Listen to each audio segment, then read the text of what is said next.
Shalom, selamat bergabung dalam program Baca Alkitab setiap hari. Saya berdoa semoga Bapak Ibu Saudaraku semua diberkati Tuhan melalui pendengaran dan perenungan firman Tuhan setiap hari.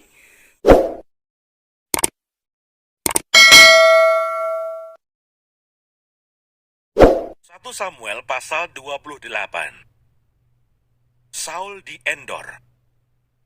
Pada waktu itu orang Filistin mengerahkan tentaranya untuk berperang melawan orang Israel. Lalu berkatalah Akis kepada Daud, "Ketahuilah baik-baik bahwa engkau beserta orang-orangmu harus maju berperang bersama-sama dengan aku dalam tentara." Jawab Daud kepada Akis, "Baik, engkau akan tahu apa yang dapat diperbuat hambamu ini." Lalu Akis berkata kepada Daud, "Sebab itu aku mengangkat engkau menjadi pengawalku sendiri sampai selamanya." Adapun Samuel sudah mati. Seluruh orang Israel sudah meratapi dia, dan mereka telah menguburkan dia di Ramah, di kotanya. Dan Saul telah menyingkirkan dari dalam negeri para pemanggil arwah dan roh peramal. Orang Filistin itu berkumpul, lalu bergerak maju, dan berkemah dekat Sunem. Saul mengumpulkan seluruh orang Israel, lalu mereka berkemah di Gilboa. Ketika Saul melihat tentara Filistin itu, maka takutlah ia dan hatinya sangat gemetar.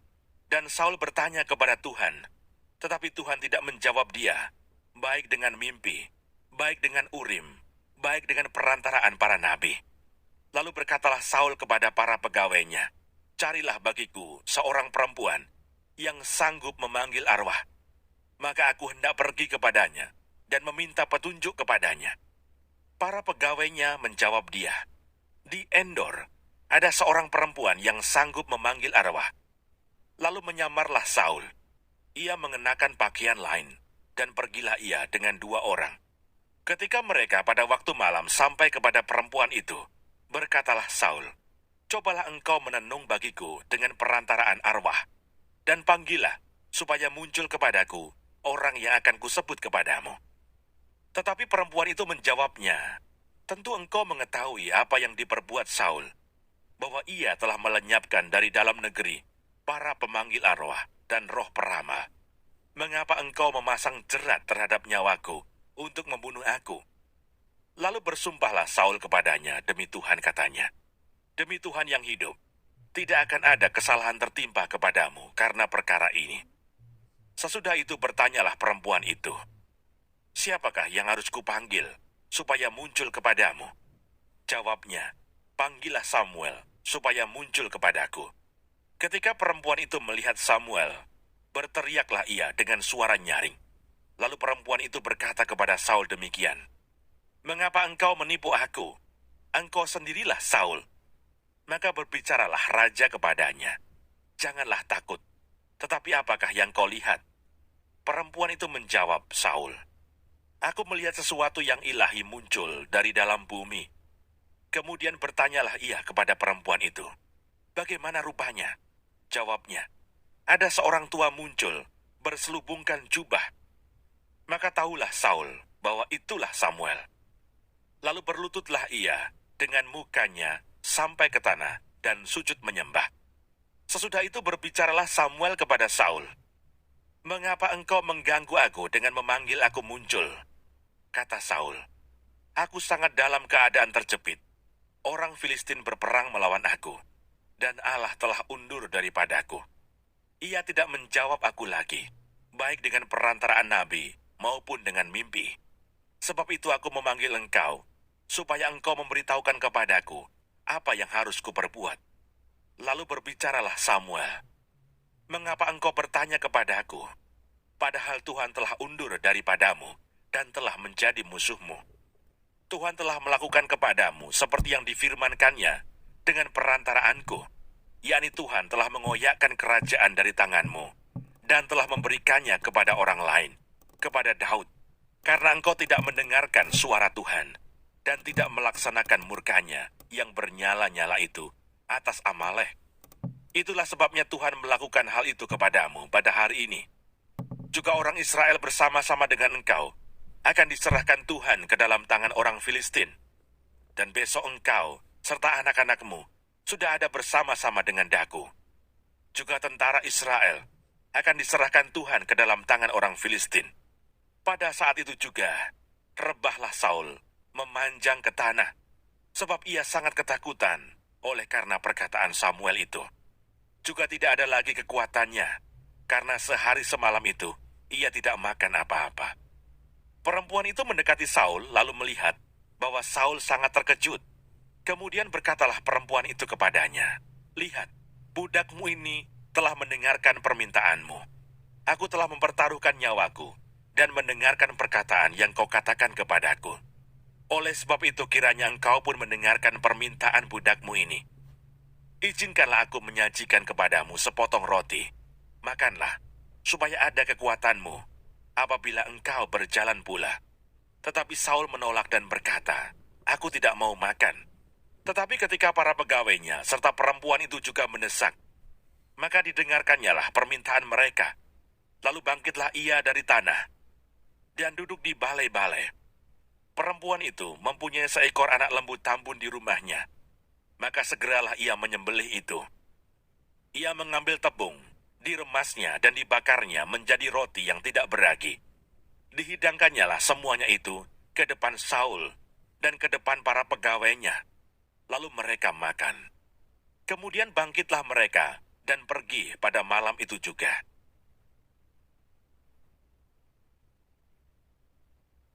Satu Samuel pasal 29. Daud dikirim pulang oleh orang-orang Filistin. Orang Filistin mengumpulkan segala tentara mereka ke Afek, sedang orang Israel berkemah dekat mata air yang di Yisrael.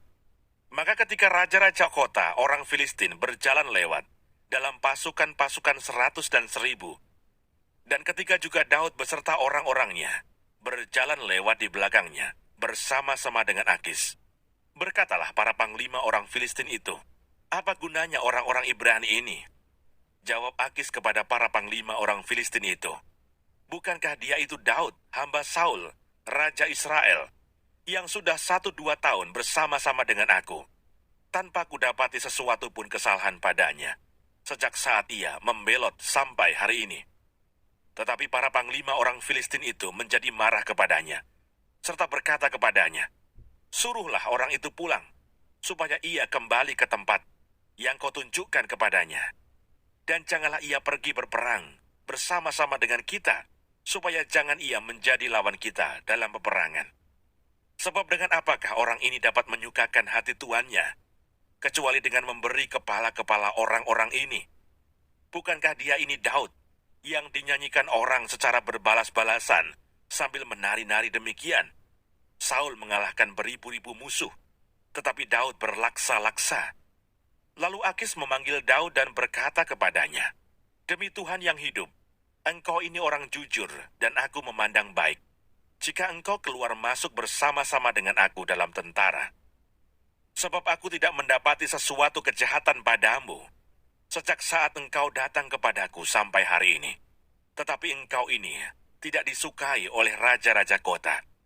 Sebab itu pulanglah, pergilah dengan selamat, dan jangan lakukan apa yang jahat di mata raja-raja kota, orang Filistin itu."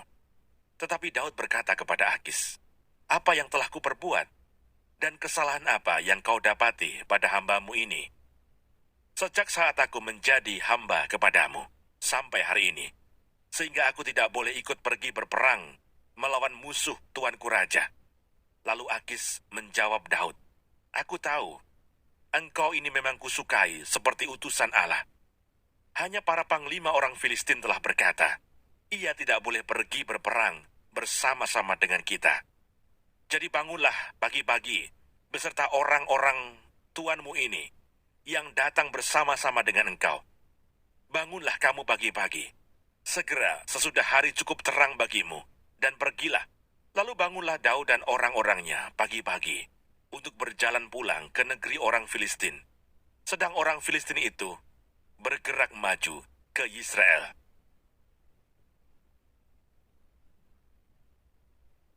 1 Samuel pasal 30. Siklak terbakar, pembalasan Daud kepada orang Amalek. Ketika Daud serta orang-orangnya sampai ke Siklak, pada hari yang ketiga, orang Amalek telah menyerbu tanah Negeb dan Siklak. Siklak telah dikalahkan oleh mereka dan dibakar habis. Perempuan-perempuan dan semua orang yang ada di sana, tua dan muda, telah ditawan mereka dengan tidak membunuh seorang pun. Mereka menggiring sekaliannya, kemudian meneruskan perjalanannya. Ketika Daud dan orang-orangnya sampai ke kota itu, tampaklah kota itu terbakar habis, dan istri mereka serta anak mereka yang laki-laki dan perempuan telah ditawan. Lalu menangislah Daud dan rakyat yang bersama-sama dengan dia itu dengan nyaring, sampai mereka tidak kuat lagi menangis. Juga kedua istri Daud ditawan, yakni Ahinoam, perempuan Yisrael, dan Abigail, bekas istri Nabal, orang Karmel itu. Dan Daud sangat terjepit, karena rakyat mengatakan hendak melempari dia dengan batu. Seluruh rakyat itu telah pedih hati, masing-masing karena anaknya laki-laki dan perempuan. Tetapi Daud menguatkan kepercayaannya kepada Tuhan Allahnya. Lalu Daud memberi perintah kepada Imam Abiatar bin Ahimelech, "Bawalah efod itu kepadaku." Maka Abiatar membawa efod itu kepada Daud. Kemudian bertanyalah Daud kepada Tuhan, katanya, "Haruskah aku mengejar gerombolan itu? Akan dapatkah mereka kususul?" Dan ia berfirman kepadanya, "Kejarlah, sebab sesungguhnya engkau akan dapat menyusul mereka dan melepaskan para tawanan." Lalu pergilah Daud beserta ke-600 orang yang bersama-sama dengan dia, dan sampailah mereka ke sungai Besor. Sementara orang-orang yang mau tinggal di belakang berhenti di sana.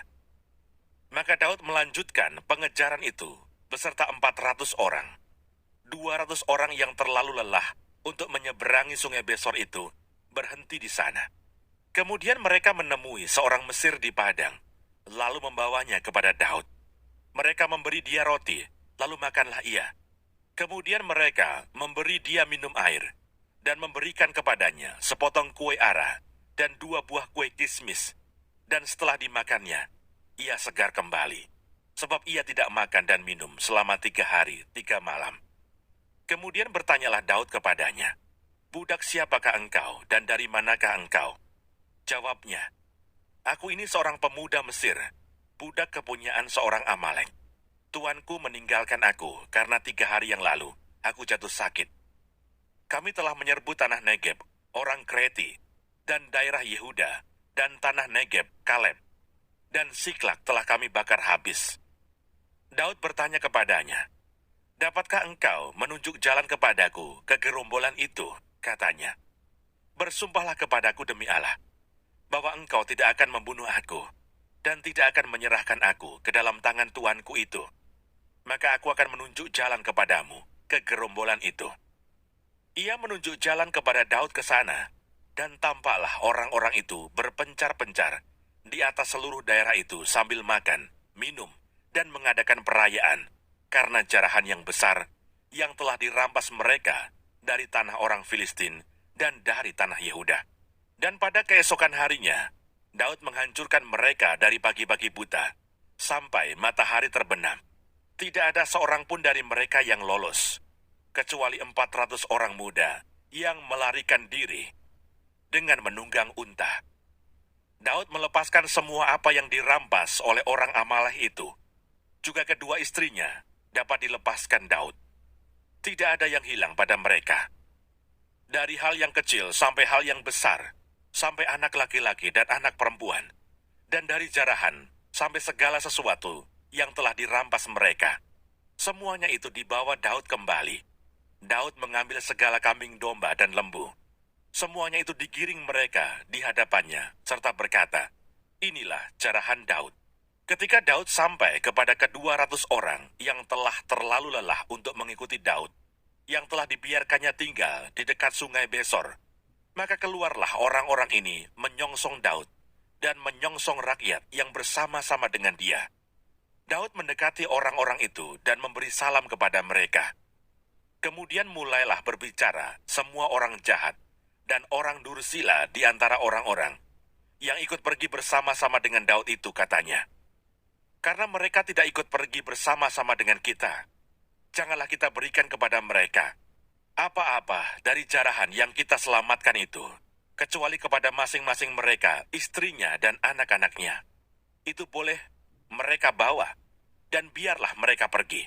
Tetapi Daud berkata, "Janganlah kamu, saudara-saudaraku, berbuat demikian dengan apa yang diberikan Tuhan kepada kita, sebab Ia telah melindungi kita dan menyerahkan ke dalam tangan kita gerombolan yang menyerang kita.